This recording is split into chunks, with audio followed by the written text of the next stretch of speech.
മലയാളത്തിന്റെ ഭാവഗായകൻ എന്ന ഒരു വാക്കിന് പകരമായിട്ട് വേറെ ഏതെങ്കിലും വാക്ക് നമ്മുടെ പ്രിയപ്പെട്ട ജയേട്ടനൊപ്പം ചേർത്ത് വെക്കാനുണ്ടോ എന്നുള്ളത് വളരെ സംശയമുള്ള ഒന്നാണ്. അത് തന്നെയായിരുന്നു യേശുദാസിനേക്കാൾ കടന്ന് നമ്മൾ അദ്ദേഹത്തിന്റെ ഭാവസംഗീതത്തെ, ആ ഒരു പാട്ടിനെ ഇഷ്ടപ്പെട്ടു പോകാനുള്ള ഏക കാരണം എന്ന് എനിക്ക് തോന്നുന്നുണ്ട്. മലയാളത്തിൽ മാത്രമല്ല കേട്ടോ, തമിഴ്നാട്ടിലും അതിഗംഭീരമായ ഒരു ഇമോഷൻ സമ്മാനിച്ചതിന് ശേഷം മാത്രമാണ് നമ്മുടെ ഈ ഭാവഗായകൻ നമ്മളെ വിട്ടു പോയിരിക്കുന്നത്.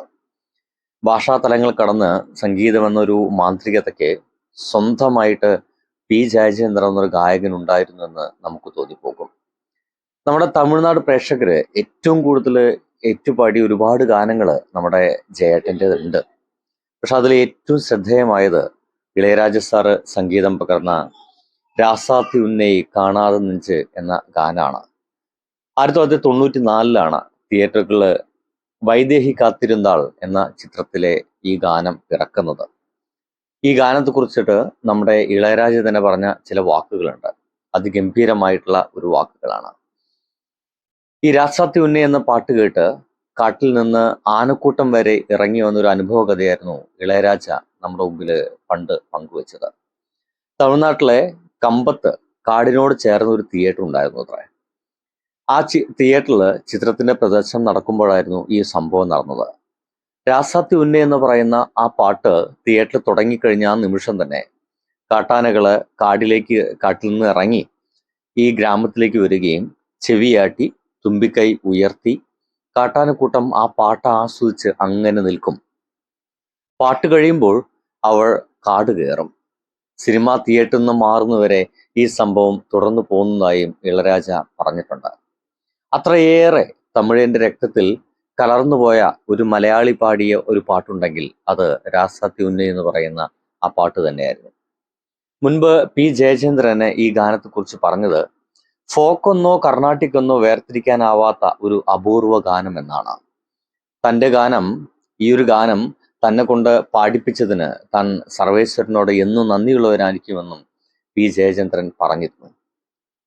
ഇങ്ങനെ ഒരുപാട് പാട്ടുകളാണ് ജയചന്ദ്രൻ എന്ന് പറയുന്ന ആ മഹാനായ ഗായകൻ നമുക്ക് തന്നു പോയിട്ടുള്ളതെന്നുള്ള ഒരു സംശയമില്ല, നമുക്ക് പറയാൻ കഴിയും. യേശുദാസ് മാത്രമായിരുന്ന ഒരു കാലമായിരുന്നു ഈ പാട്ട് സംഗീതത്തിൽ, സിനിമാ പാട്ട് സംഗീതത്തിൽ നമുക്കുണ്ടായിരുന്നത്. പിന്നീടാണ് വളരെ കാലത്തിന് ശേഷം യേശുദാസ് മാത്രമല്ല ജയചന്ദ്രൻ എന്ന് പറയുന്ന ഒരു ഗായകൻ കൂടി ഉണ്ടെന്നൊക്കെ നമുക്ക് വളരെ പതുക്കെ മനസ്സിലാക്കിയതെന്ന് ഈ പാട്ടെഴുത്തുകാരൻ രവിമോഹൻ തൻ്റെ ഒരു എഴുത്തിൽ പറയുന്നുണ്ട്.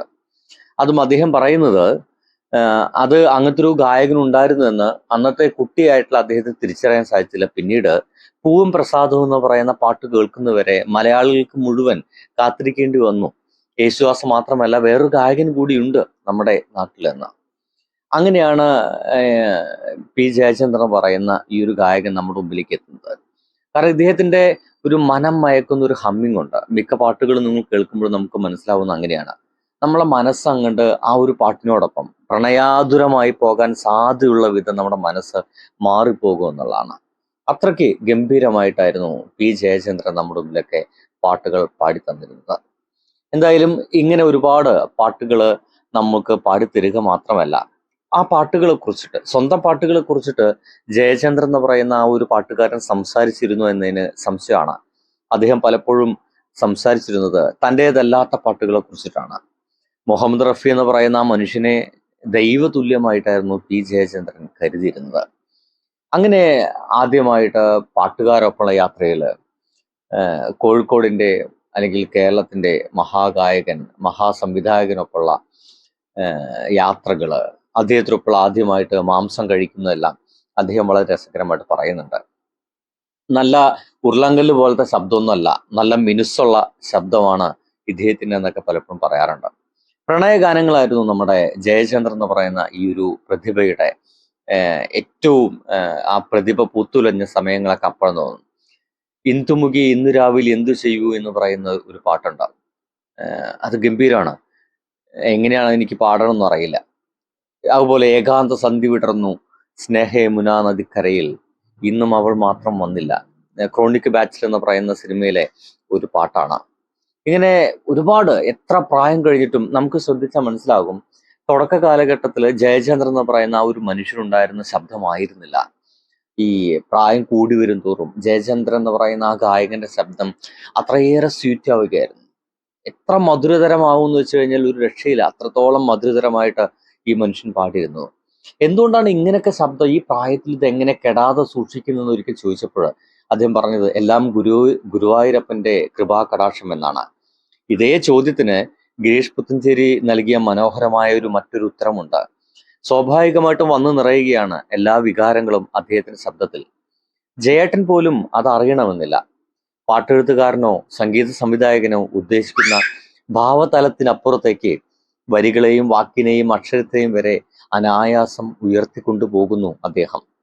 അധികം ഗായകരിൽ കണ്ടിട്ടില്ല ഈ സവിശേഷത. നമുക്ക് രണ്ടാം ഭാവം എന്ന് പറയുന്ന ഒരൊറ്റ സിനിമ എടുത്തു നോക്കും. ഞാനിന്ന് കുറച്ച് പാട്ടുകളിലൂടെ പോവാമെന്ന് വിചാരിക്കുന്നു. രണ്ടാം ഭാവം എന്ന് പറയുന്ന ആ ചിത്രത്തില് മറന്നിട്ടുമെന്തിനോ മനസ്സിൽ തുളമ്പുന്നു മൗനാനുരാഗത്തിൻ ലോലഭാവം. മറന്നിട്ടുമെന്തിനോ മനസ്സിൽ തുളുമ്പുന്നു മൗനാനുരാഗത്തിൻ ലോലഭാവം. ഒരു പാട്ടാണ്, അതിഗംഭീരമാണ്. അതെനിക്ക് പാടാതിരിക്കാൻ പറ്റുന്നില്ലതുകൊണ്ടോ സുഹൃത്തുക്കളെ പാടിപ്പോയതാണ്. അത്രയ്ക്കധികം എനിക്ക് ഇഷ്ടമുള്ള ഒരു ഗായകനാണ്. ഇങ്ങനെ അതുപോലെ അതിൽ തന്നെയുള്ളൊരു വരിയാണ് കൊഴിഞ്ഞിട്ടും എന്തിനോ പൂക്കാൻ തുടങ്ങുന്നു പുലർമഞ്ഞുകാലത്ത് സ്നേഹതീരം. ആ എഴുതിയ ഒരു ഭാവമുണ്ടല്ലോ, അത് ഗിരീഷ് എങ്ങനെയാണ് എഴുതിയത്, അതിൻ്റെ ആ ഒരു എഴുത്തിന്റെ ഭാവം നശിപ്പിക്കാതെ തന്നെ സംഗീതം ചെയ്തു.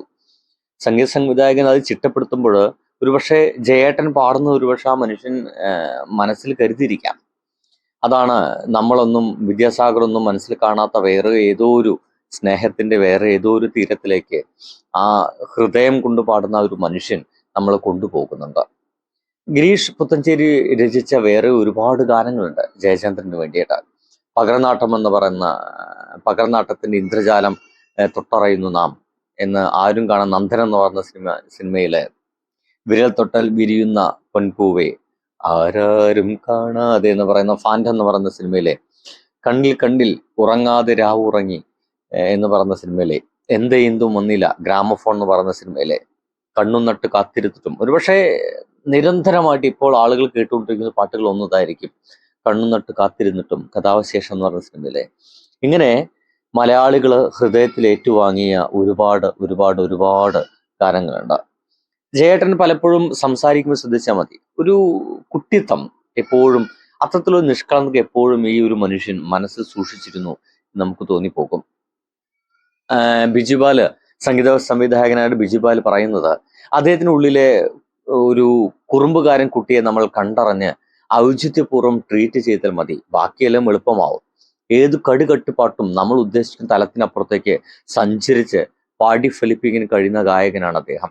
അദ്ദേഹം പറയേണ്ടത് ഈ കർണാടക സംഗീതം ഭീകരമായിട്ട് പഠിച്ചൊരു മനുഷ്യനൊന്നല്ല, പക്ഷെ എന്ത് ചെയ്യാം, അതിനേക്കാൾ ഗംഭീരമായിട്ട് അദ്ദേഹം നമ്മുടെ മുന്നിലേക്ക് പാടിത്തറയും. റഫീഖ് അഹമ്മദ് ബിജിപാലിന്റെ ഒരു പാട്ടുണ്ട്, പ്രേമിക്കുമ്പോൾ നീയും ഞാനും എന്ന ഗാനം. ഈ എൻ്റെ സുഹൃത്തുക്കള് ഇപ്പോഴെങ്കിലും ആ പാട്ടൊന്ന് കേൾക്കണം, കേട്ടിട്ടുണ്ടായിരിക്കും, ഒന്ന് കേട്ടു നോക്കൂ. എനിക്ക് അത് പാടുവാനും മറ്റൊന്നും അറിയില്ല സുഹൃത്തുക്കളെ, പാടി നശിപ്പിക്കാൻ ഞാൻ തയ്യാറല്ല. പ്രേമിക്കുമ്പോൾ നീയും ഞാനും നീറിൽ വീഴും പൂക്കൾ എന്ന് പറയുന്നൊരു ഗാനം, അത് ബിജിപാലിന്റെ മാത്രമല്ല ഒരുപക്ഷെ ആ കാലഘട്ടത്തിലെ എല്ലാ ആളുകളുടെയും ഒരു ഹിറ്റ് പാട്ടായിട്ട് ഇപ്പോഴും നമ്മളൊക്കെ കൊണ്ടു നടക്കുന്ന പാട്ടുകളാണ്. രാവണപ്രഭു എന്ന് പറയുന്ന സിനിമയിലെ അറിയാതെ മഴത്തുള്ളി കിൽക്കെന്ന് പറയുന്ന സിനിമയിലെ തേരിറങ്ങും മുകിലെ, ഗോപി സുന്ദർ ഓലഞ്ഞാലിക്കുരുവി എന്ന് പറയുന്ന പാട്ട്, പിന്നെ ക്യാപ്റ്റനിലെ പെയ്തലിഞ്ഞ നിമിഷം എന്ന് പറയുന്ന പാട്ട്, ക്രോണിക് ബാച്ചിലർ എന്ന് പറയുന്ന സിനിമയിലെ സ്വയംവര ചന്ദ്രികയെ, ചിറകൊടിഞ്ഞ കിനാക്കൾ എന്ന് പറയുന്ന സിനിമയിലെ നിലാക്കുടങ്ങമ എന്ന് പറയുന്ന പാട്ട്, ജലോത്സവം എന്ന് പറയുന്ന സിനിമയിലെ കേരനിരകളാടും എന്ന് പറയുന്നൊരു പാട്ട്, പിന്നെ വെള്ളിത്തിര എന്ന് പറയുന്ന സിനിമയിലെ മണിമുകിലാടകൾ എന്ന് പറയുന്ന പാട്ട്, ക്യാപ്റ്റനിലെ പാട്ടുപെട്ടിയിൽ അന്ന് നമ്മൾ എന്ന് പറയുന്ന പാട്ട്, തിങ്കൾ നിലാവിൻ ഹരിഹരൻ പിള്ള ഹാപ്പിയാണെന്ന് പറയുന്ന സിനിമയിലെ, കപ്പിച്ചിനയിലെ എങ്ങനെ പാടുകണ്ടു ഞാൻ എന്ന് പറയുന്നൊരു പാട്ട്. ഇങ്ങനെ നമ്മൾ പാടുകയാണെങ്കിൽ പറയുകയാണെങ്കിലൊക്കെ എത്ര എത്ര പാട്ടുകളാണ് ഈ ഒരു മനുഷ്യൻ നമുക്ക് തന്നു പോയതെന്ന് അത്ഭുതത്തോടെ ഓർക്കാനില്ലാത്ത ഈ ഒരു നിമിഷം ഞാൻ മാറ്റിവെക്കുന്നില്ല. ഒരുപക്ഷെ ഈ പാട്ടുകളൊക്കെ നിങ്ങൾക്ക് ഇങ്ങനെയൊക്കെ നമ്മളെ ഹൃദയത്തെ ഈറനണിയിക്കുന്ന ഒരുപാട് പാട്ടുകൾ പാടിയിട്ടുണ്ടെന്ന് പറയുന്ന ഈ പാട്ടുകൾ ഒരുപക്ഷെ ഞാൻ ഈ വീഡിയോ റെക്കോർഡ് ശേഷം ഞാനും കേൾക്കാൻ പോകുന്നത് ഇദ്ദേഹത്തിന്റെ പാട്ടുകൾ തന്നെ ആയിരിക്കും. അദ്ദേഹം തന്നെ പറഞ്ഞൊരു വാക്കുകൾ എങ്ങനെയാണ്: എൻ്റെ പാട്ടുകൾ നിങ്ങൾക്ക് കേൾക്കാനുള്ളതല്ലേ, ഞാൻ കേൾക്കുക ഈ മഹാഗായകരുടെ പാട്ടുകളാണ്, കേട്ടിട്ടും മതിയാകാത്ത പാട്ടുകൾ, മരണം വരെ ഞാൻ അവ കേൾക്കും, ഏറ്റുപാടിക്കൊണ്ടേയിരിക്കും. ഇദ്ദേഹം തന്നെ ഒരിക്കൽ എന്തുകൊണ്ടാണ് ജയേട്ടൻ്റെ പാട്ടുകളൊന്നും അദ്ദേഹം പാടുകയും കേൾക്കുകയും ചെയ്യാത്തത് എന്ന് ചോദിച്ചപ്പോൾ ജയേട്ടൻ പറഞ്ഞ ഉത്തരമാണത്. എൻ്റെ പാട്ടുകൾ നിങ്ങൾക്ക് കേൾക്കാനുള്ളതല്ലേ. ശരിയാണ്, അദ്ദേഹം പാടിവെച്ച പാട്ടുകളെല്ലാം നമ്മളിപ്പോൾ കേട്ടുകൊണ്ടേയിരിക്കുകയാണ്. എൻ്റെ പാട്ടുകൾ നിങ്ങൾക്ക് കേൾക്കാനുള്ളതല്ലേ, ഞാൻ കേൾക്കുക ഈ മഹാഗായകരുടെ പാട്ടുകളാണ്, റഫീസ് സാഹിബിൻ്റെയും മറ്റും പാട്ടുകളാണ്, കേട്ടിട്ടും കേട്ടിട്ടും മതിയാകാത്ത പാട്ടുകൾ, മരണം വരെ ഞാൻ അവ കേൾക്കും, ഏറ്റുപാടിക്കൊണ്ടേയിരിക്കും. എൻ്റെ പ്രിയ സുഹൃത്തുക്കളെ, ഈ വരികളായിരിക്കും നമ്മളെ വന്ന് തട്ടുന്ന, ഹൃദയത്തിൽ വന്ന് തട്ടുന്ന ആ വാക്കുകൾ. മഹാനായ പാട്ടുകാരന് വിട.